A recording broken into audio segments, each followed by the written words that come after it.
Hello, everybody, and welcome back to yet another episode of Friday Major Money, our Flex Friday edition. And today we are going to try to make up for last week. And I'll pull up the scoreboard, new scoreboard right here. As you can see, we both went 2-1 last week. But unfortunately, if you look at the family plays at the bottom, it is now at 1-1. And that is because I let us down. I went 2-1, and the one I missed was Damian Lillard over 4.5 threes. And this man did not even attempt a three in the first half. It was crazy. He went from hitting 10 threes to literally hitting none. Don't see that much. You don't see a guy on a heater just then randomly just not even really attempt. And he had only attempted 4 threes all game. So that was a historically bad read by me, and I will be honest on that one. That was terrible. Shout out to Ross, though, coming through for the family play. You did your part. I did not do my part. I accept full responsibility. And you went 2-1 to up your record overall to 3-3. And I've gone 2-1 in both episodes that we have started taking care of the records. So we're going to try to look to improve all of these, continue our streak on personal plays, but we want to up that family play to a 2-1 as well. And so before we get to our picks, though, you might see it in the middle of your screen, and it's screaming value, value, value. Mike Tyson, arguably the greatest boxer, at least the greatest boxer prime of all time. If you say he's not even in that conversation, you are crazy. All he has to do is punch Jake Paul in the face one time. It doesn't even have to be the face, but we know he's going to get him in the face. And if you saw the last face-off, man, Mike Tyson looked pretty quick. Jake Paul stepped on his foot, and Mike Tyson in 0.05 seconds smacked the crap out of his face. So Mike Tyson looks upset. He looks ready. He does not look like he's just going to roll over like I think a lot of us maybe thought he might do. So that might be a very interesting fight tonight, but Mike Tyson free square. Typically with the free squares, you can play $25. So you can play that all on one, or you can do $5 ones. You can split it up any way you want to, but it typically has a cap of $5. So use that free square. We got Flex Friday, $20. Basically, if you have $20 in real money, so not promo funds, you can use Flex Friday. And if you do not hit, or if you hit a partial, all the money that you lost, you will get back in promo funds. So it's essentially a quote-unquote free, risk-free $20 bet today for our Flex plays. And then, as always, the top of our screen right here, new member offer, play $5, get $50 instantly if you use the code 5. And you know me and Ross got you like we always do. We will tweet out that link so you don't even have to do a thing. Just click that link, sign up, even if you're in Florida, and even if you're in a state that doesn't typically have other sports books or other things. A lot of them have Prize Picks, at least some version of it. And this code works for every version. For example, me in Georgia, I can't use FanDuel, but boy, can I use Prize Picks. So I use a lot of Prize Picks. So if you're thinking, I can't use a traditional sports book, you still might be able to use Prize Picks. So please look it out. They're in almost every state in some sort of fashion. So get that free $5 bet, free $50, and then use that for your Mike Tyson free square. So that's what we're going to do today. We're going to look for some pairs for Flex Friday as well as our Mike Tyson free square. Ross, without further ado, what is our very first pick of the day? So we'll go to family play. Do you want to go family play or you want to go normal plays?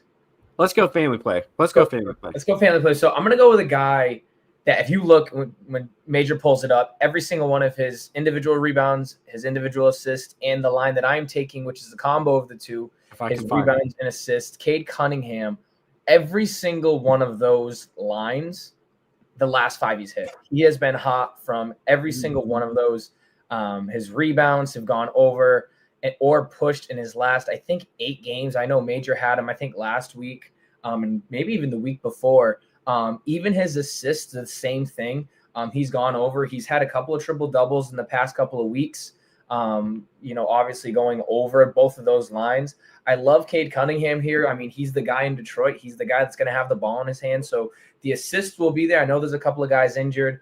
Jaden Ivey, I believe, is hurt. Obviously, Tim Hardaway is still out after getting banged up the last game. So I definitely love his combination. I love the combination plays because let's say he doesn't get a lot of assists. A lot of the guys are missing. He's going to go down and he's going to go get a couple more rebounds, probably offensive rebounds, and try to boost up that line for his over of this. And I just literally love Cade Cunningham everywhere.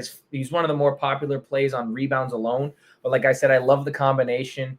Toronto is not a really great team, so I'm assuming they're going to miss a lot tonight. It's a cup play game, so obviously anything can happen, as we saw with the Heat game.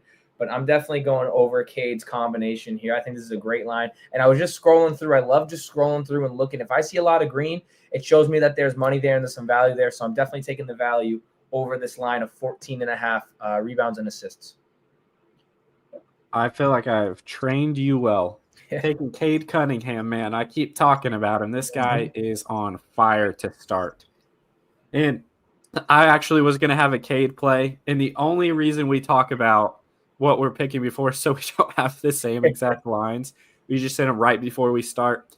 And so I'm not going to have a Cade play because I let Ross get the free money today. So Ross is starting out 1-0. There's no way Cade just randomly falls apart, right? But if you've been watching any major monies, we started out, me and Ross, we just played the two same picks for like 4 straight weeks because it was hitting like crazy when we first started with Ross. And I'm going back to Old Faithful. I'm going back to Dylan Sampson, over 96.5 rushing yards. And yes, I know he's playing Georgia. And Georgia historically has been a good rushing defense. But I don't care. Dylan Sampson, if you look at his last 5, it's not even close, man. And I know last 5 doesn't mean everything, and we talk about that all the time. It's just can be one little tool to get, like, if guys hot or cold type thing. But Tennessee runs the ball so much. It's like every game he has 1 or 2 15 to 20-yard runs. He might not get that against Georgia, but they're just going to run it so much to where he's going to hit this with his 5, 6, 4-yard runs every single time. Dylan Sampson is a workhorse. He keeps coming at you and coming at you and coming at you. He is great in the first quarter, great all the way to the fourth quarter. There's no time where he's not really doing his thing. He's had a little bit of a fumbling problem recently, and actually in one game didn't play like a whole quarter because they pretty much benched him for fumbling. But that was, I believe, against Kentucky. I may or may not be wrong or right on that. It was either Kentucky or Alabama. And look at that. He still finished with 140 yards. Like, this man is dominating SEC play. The fact that he's not been talked about for Heisman, I'm a little biased, but the fact that he's not been talked about for Heisman is absolutely criminal. So for my family play, I'm going back to Old Faithful, Dylan Sampson, over 96.5 rushing yards. Now, if you're like us and you like value, you can turn that bet $20 to win 60 instantly for free. Bet $20 as it's trying to load here to win 200. Basically the same exact thing. You got to take advantage of those free squares and get value where it's at. But Ross, now let's jump into your next 2 plays. Yeah, so I'm going to start off with a guy that hasn't played a lot this year, and I'm going to go with Devin Vassell. And now I know I always talk about it. I hate taking guys that are coming off the bench because you don't know what exactly they're going to do to produce for their team. But Devin Vassell's points and assists is 18.5. He's only played 3 games this year, again, coming off the bench, but he's averaging 21 minutes. He had 21 minutes in 2 games, and then he had 24, I believe, in the game, his last game against Washington. They're going up against the Lakers, who have the 25th worst defense in the league. Anthony Davis, GTD, Rui Hachimura is out. Even with those guys, you have Austin Reeves, D'Angelo Russell. They don't scream defensive stoppers, which is obvious watching their game. And Devin Vassell gets a lot of shots up. Last game, he had 14 shot attempts. The game before, he had 9, and again, 13.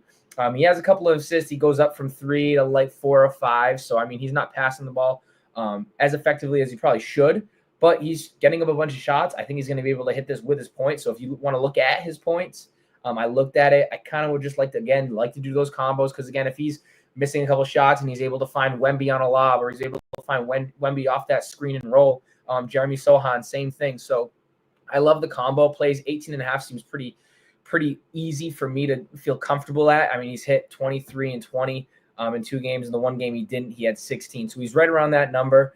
Coming off the bench, he's going to get a lot of minutes. He's going to get a lot of shot attempts. So I love this over for Devin Vassell today. Yeah, we talk about on major money, we talk about consistency and not the massive fluctuations. Even in the time he hit it, yeah, he was about 3 away. But in talking about points and assists, that's hitting 1 more 3. It's not that big of a difference. He's consistently around that number. And so I feel like that's easier projections. At least that's how my mind processes it. And Van Lee, shout out Van Lee, always watching. He's talking about the Miami Heat here, talking about can Bam eat, throw this man some lobs. I think Bam can eat today. But when I think about the Miami Heat right now and who's playing well, it's not Bam, unfortunately. Mm-hmm. It is a man that is playing like an all-star and is finally getting some respect that he always deserved, and it is Tyler Herro. Now, I played Tyler Herro's points, and I'm not, like last episode, I'm not playing that today because my prize picks is going a little bit slow because everyone's trying to get their bets in. But I'm going points and rebounds. It's at 29.5. Hit it 5 of the last 5. And man, the way he's been shooting the ball, you might get this with just points. But if you look at his rebounds, he's extremely consistent in rebounds, actually. And that is why I feel comfortable pairing that up because he can very easily get 25, 26, 27 points. And then all he has to do is just get 3 or 4 or 5 rebounds. And he's consistently at 5, 6 rebounds a game almost every single time. So this is just kind of a little hedge against maybe an off shooting night, which he has not had recently. But he is also playing the Indiana Pacers, who play pretty fast, have not been super stellar, to be honest. And so I think there will be a lot of rebounding opportunities. That's why I like this combo even more because of the matchup. They're also not a great defensive team, so I think this could also be a game where he gets a lot of very good opportunities and good looks. So I think Tyler Herro riding the hot hand, and kind of like you were saying, Ross, of you kind of have a little hedge if one thing dips a little bit. I like the hedge of playing not just points by himself, but points and rebounds. Another thing that I would look for is potentially just playing his just rebounds. You can see 5, 6, 7, 3, and then 6. So very consistently at 5 or above. And then his points here hit 4 of the last 5. But if you combine them, because of how he's been rebounding, it's 5 of the last 5. So this has outperformed either of those just by themselves. It's because you get sometimes good value when you combine 2 props. So Ross, what is going to be your next pick? So my final play of the day goes into probably will be I would assume the lower scoring game of the day, just because both these teams are for 30th and 29th in pace. And that is the Nets and the Knicks game, Battle of New York. I'm going OG Anunoby's over of rebounds. And I know, like I said, it's going to be a slower paced game, so there's not going to be as much shots as probably a normal NBA game goes. But the Knicks have a lot of guys that are GTD. I know that obviously doesn't mean they're going to miss the game, but there's a lot of guys that are banged up going through injuries. And Tom Thibodeau is going to play these guys probably 40 minutes a game. I mean, it's at the point where it doesn't matter if it's in the playoffs. He's doing it in the regular season. OG Anunoby is getting a ton of minutes for New York, and Brooklyn is the worst rebounding team in the league as well. And OG Anunoby's just minutes-wise, he's got 35, 40, 36, 32, and 41 in his last 5. So you hear a couple of 40s, and you're in the playoffs, and you're thinking, how many minutes did he get in the regular season? That's going to ramp up too. And like these guys' legs are I just can't even imagine how they feel after games doing a whole season of 40 minutes a game. And so maybe they're used to it. Maybe this is what they like to do. I know OG Anunoby's only been there for about half a year, but he's going to be out there for majority of the game. I mean, it's not like he's going to come out and you're thinking, maybe he's not going to get enough playing time. He's going to get the playing time. And Brooklyn does not have a lot of shot makers besides Cam Thomas. So I see a lot of shots going up and not going in.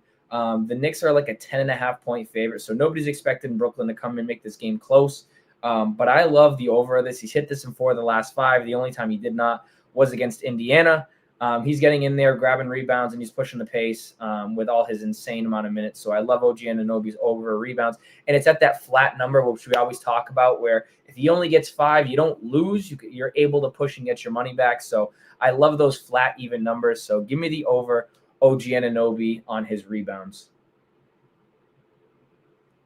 I love it. I love playing rebounds. For whatever reason, I feel like this year there's been a lot of good value on rebounds, and we've played a lot of rebound props.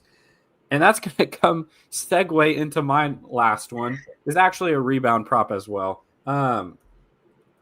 Now, Tristan da Silva, a lot of people might not know too much about him. Heat fans probably know more than the average because a lot of Miami Heat Twitter people like Tristan da Silva. A lot of people thought the Heat were going to draft Tristan da Silva, and that would have been a good pick. He's been a pretty solid rookie. But if it won't load for me for whatever reason, if y'all are here for major money, y'all know that technical difficulties are our thing. We are a 5 Reasons Sports Network stream, and 5 Reasons Sports Network does not like technology. And you can see here, his graph is like a beautiful chart graph of projections. If this was the stock market, this would be the greatest thing ever. 0, 3, 4, 6, 9, just going up each game. Now, do I expect him to get more than 9 rebounds this game? No. But he is playing Philadelphia, and yes, I know that they have Joel Embiid, but Joel Embiid's still coming back. I'm unsure how many minutes he's going to play. He wasn't great last game either. And Tristan da Silva has actually been earning a larger role each and every game and opportunity he's getting. He's taking advantage of. So they're trusting him more and more. He's been right around this 4 number basically all year long. He averages 3.6 a game for the year. But if you look at his last ones, 9, 6, 4, 3, 0, 3, 5, 5. And then the first game of the year against your Miami Heat, for most of y'all watching, he only played 5 minutes. But since then, he's averaging 27.4 minutes in November. So that just shows how much he's earned. And he's always around this number, right? 5, 5, 3, 3, 4, 6, 9. I mean, all he has to do is get 4. He's hit that in all but 3 games of this year. 2 of the times he didn't, he had 3. And the one time he had 0, yes. But it's looking more and more like this is a good value, especially with his upwards trend that we talk about. But even right before those 2 that didn't hit and the one that pushed, he was right at 5. And right there, right at what we need. You're somewhat earlier in the year, and I think Sportsbook don't fully know what to expect from rookies.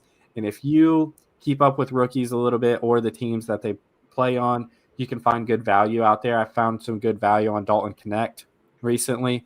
I think Tristan da Silva is going to be another one of those rookies to where if you look not just at like points, rebounds, assists that a lot of people play, and rebounds is popular too, but it's a little bit harder to project, I think, for whatever reason for the sports books. So I really like this play at over 4.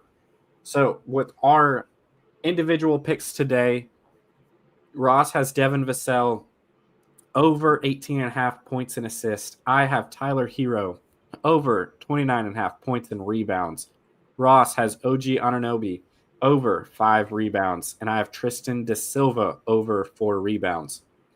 Pair all those together for your Flex Friday play, you get $20, and then you would win $100 if they all hit. If you pair all of our picks together today, let's go add them up. And then it was Cade Cunningham, rebounds and assist. If you play all of them for your Flex Friday, $20. If they all hit, you get $500. So not too shabby there. But as always, thank y'all for watching. Don't forget about the play $5, get $50 instantly for the code of 5, and we'll tweet out that link. And also don't forget about our free square in the celebrity boxing match tonight. You still have 4 hours left. So let's steal some money from Prize Picks, and we will see y'all next time. Thank y'all for watching.